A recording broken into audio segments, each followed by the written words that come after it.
previous video we discussed what Gauss theorem is, then we have proved what exactly Gauss theorem states, and in today's class we'll start with some of the problems based on Gauss theorem. So first of all, let's recapitulate the concepts which we have discussed in the last class. So what exactly Gauss theorem is? It is a theorem that relates the electric flux with the charge enclosed inside an hypothetical surface which is called as Gaussian surface.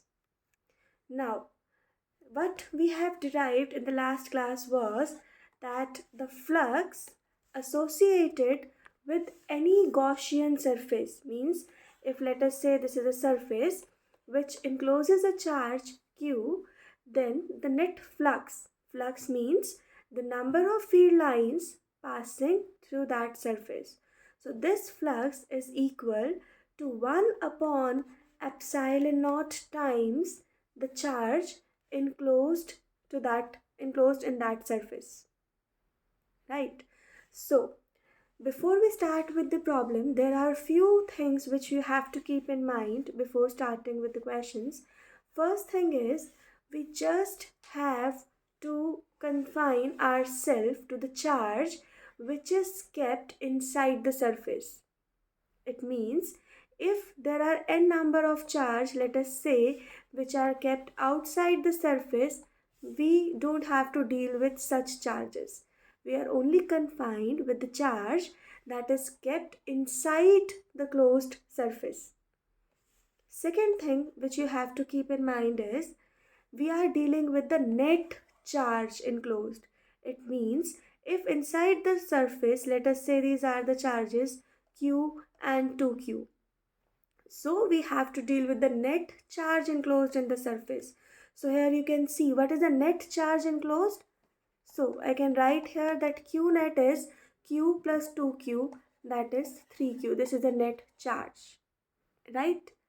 Third thing which you have to keep in mind is that the net flux, let us say if we have a cube with us, right? So if we need to find the flux, then we will write it as the sum of the flux through all the 6 surfaces, that is phi 1 plus phi 2 plus phi 3 plus phi 4 plus phi 5 and phi 6,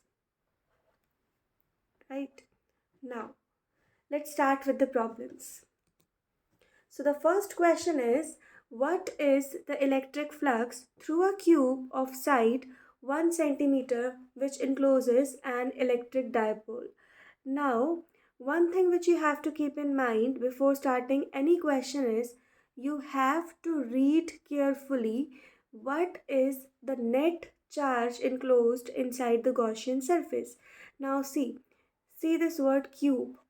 This is the geometry of our Gaussian surface. It means if we have this as a cube,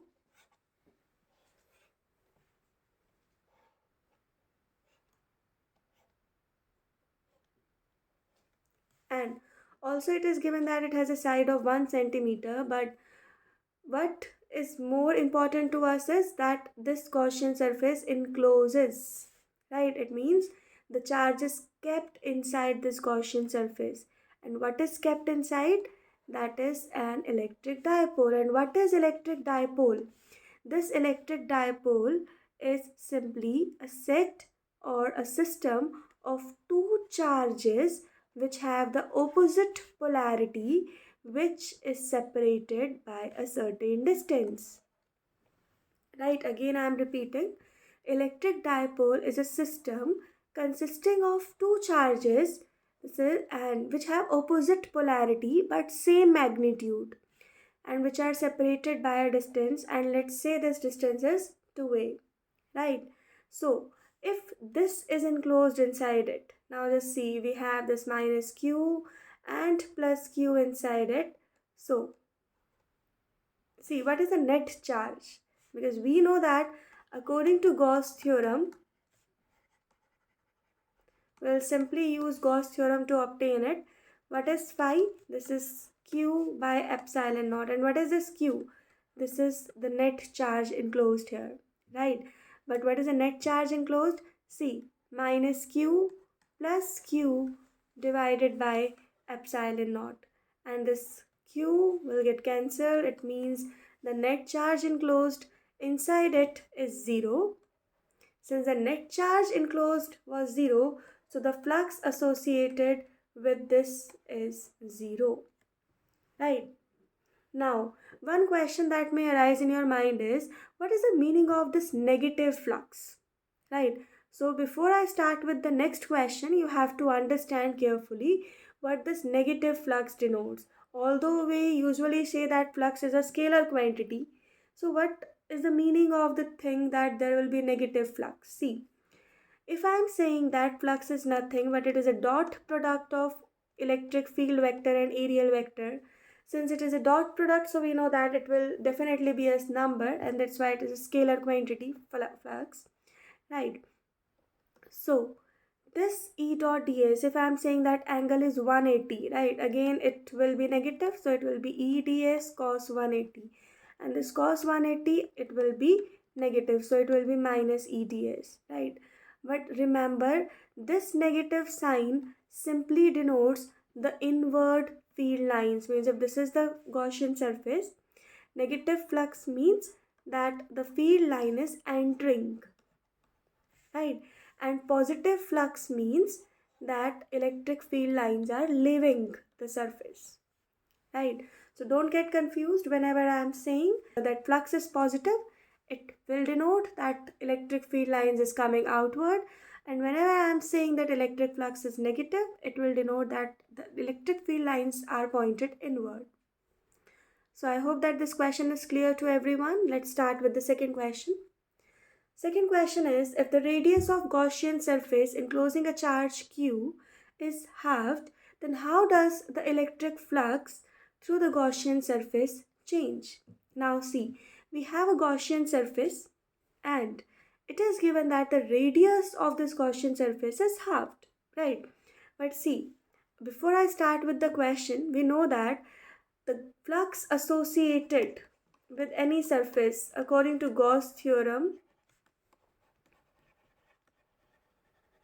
is this. It is q by epsilon naught, and this q here, it is the net charge, right? So now let's come back to the statement of the question, that if this is a Gaussian surface, let us say it has a radius initially which is r, right? So what would be the flux associated with it? It will be q by epsilon naught if it encloses a charge q as mentioned in the question. But now, according to the question, that this radius is halved, right? So if even if the radius is halved, let's say now it is r by 2, but see, notice this thing, that the charge enclosed by the surface is still q. Now if it is still q, then according to Gauss theorem, it will be 1 upon epsilon naught times the charge enclosed, and that will be same, which is q by epsilon naught. So what is the importance of this question? From this you can understand that irrespective of the geometry of the Gaussian surface, if the net charge enclosed is same, there will be no effect on electric flux. Even if we will double the radius, or if we will triple the radius, right, or if we will change the geometry of the Gaussian surface, if the net charge enclosed is same, then the flux is going to remain same. I hope that this concept is clear to all. Now let's move to the third question based on Gauss theorem. Now let's move to third question based on Gauss theorem. Now this question is, a hollow cylindrical box of length 1 meter. Now just notice, this time the Gaussian surface is going to be cylindrical, and the area of cross section, this is 25 centimeters square, is placed in a three-dimensional coordinate system as shown in the figure. The electric field lines in the region is given by E is equal to, now see, this E is a vector quantity, so it will be vector E is equal to 50x, and this is I cap, where E is Newton per coulomb and x is in meter. We have to find the net flux and we have to find the net charge enclosed by the cylinder. Now, before I start with it, just see this Gaussian surface is cylindrical, right? And as I told you in the beginning and in the previous video, we also discussed that the areal vector associated with all the surfaces comprising in a closed surface is always normal to it. Now I am showing you one of the cylindrical surface here. So if we have this as cylindrical surface, we have three parts: first, second, and this whole surface, which comprises of the entire curved surface area of the cylinder. Now let's check what will be the areal vector associated with all three parts. So first surface, see, this is a circular surface and the flux associated with it, as I just told you, it will be perpendicular to it, right? So this will be the areal vector or the direction of the areal vector associated with the surface. Similarly, if I need to denote the areal vector associated with this surface, again it is a circular surface, and the areal vector associated with this surface will again be normally outward, and this will be the direction of areal vector associated with this surface. Similarly, if I need to check the direction of areal vector associated with the whole curved surface region of the cylinder, it will be normally outward like this, right? So if I am saying that I need to find the angle between areal vector and electric field, first we need to check where exactly areal vector points out. So again I am repeating, this is the areal vector associated with the first surface, this will be areal vector associated with second surface, and this will be areal vector associated with the whole curved region of the cylinder. So let's continue with the problem. I hope that this is clear to you all. And now let's see in a two-dimensional geometry how we'll show the three vectors. If this is the first surface, then I can write it as E1. This is the electric field associated with this surface, and you can see here that what will be, just I showed you that what will be the direction of areal vector through it. It will be again outward, and let's write it as A1, right? Now the flux associated with all the surfaces, let us say it as phi, so I can write that the net flux will be the sum, that is phi 1 plus phi 2 plus phi 3, right? Now check for the second surface. The second surface, which is the curved surface area, so the areal vector associated with it is here. Now you can check in the question that electric field is along x-axis, right? So now you can see that electric field is in this direction and A2 is in this direction, so the angle between them is 90, right? And similarly with the third surface, this is a surface C, so areal vector will be in this direction. Let's write it as A3, and since electric field, this is along x-axis and it is along positive x-axis, so I can show it here that this is E3, right? So now how I'll find the net flux? I can write it as the flux associated with the first surface, that is E dot A, and since it is associated with the first surface, I'll write here 1 plus, see, and again we have to integrate it, right? But since A is directly given in the question, so I can put the value of area of cross section directly here, right? Now this is phi 2. The flux associated with the second surface, you can see here the angle is 90, and if I'll find the dot product of it, we know that it will be E2, A2 cos 90, so it is going to become 0. And the flux associated with the third surface, it will be again E3 dot A3. Now again, after simplifying it, what it will become is, it can be written as E1 A1 cos 0 plus, this will remain 0, plus here it will become, now carefully check the angle between E3 and A3. This angle is 180, right? So I'll write here it is E3 A3 cos 180. So on simplifying, what we'll get here is phi is equal to E1 A1 minus, now see this cos 180, it is minus 1. So this term will become minus E3 A3. Now just put the values here. Now see, what will be this E1 and E3 here? Now check this. This is given as this. So I can write here that E is nothing but 50x I cap. So if I need to find E1, now check where the surface E1 is. If this is 1 meter and also it is given that the cylindrical box has a length of 1 meter, I can write that the distance of the surface 1 from origin is 1 plus 1, that is 2 meters. So electric field component will become 50 into 2 meter, so it will be 100, right? Now just put it here. So this E1 will become 100 and this is A. And what is the area which is given to us? This is 25 centimeters square. So I have to convert it in meter square. So it will become 25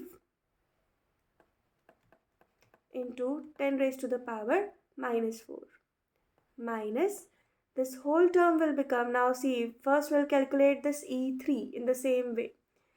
Now see, this E can be written as 50x I cap. Now for third surface, you can see the distance of this surface from origin is 1 meter.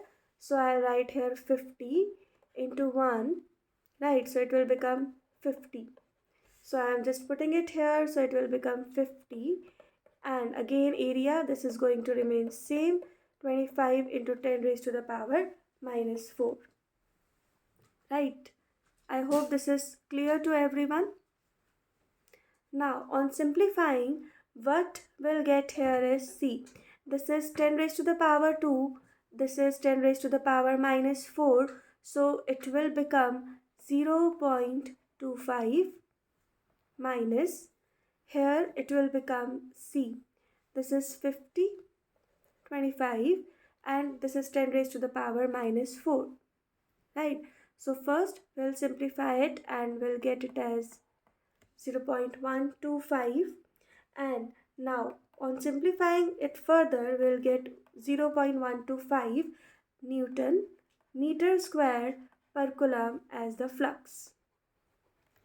So this is the net flux and you can simply see that the net flux is positive, and just in the previous question I told you that the positive flux means the electric field lines will point in the outward direction.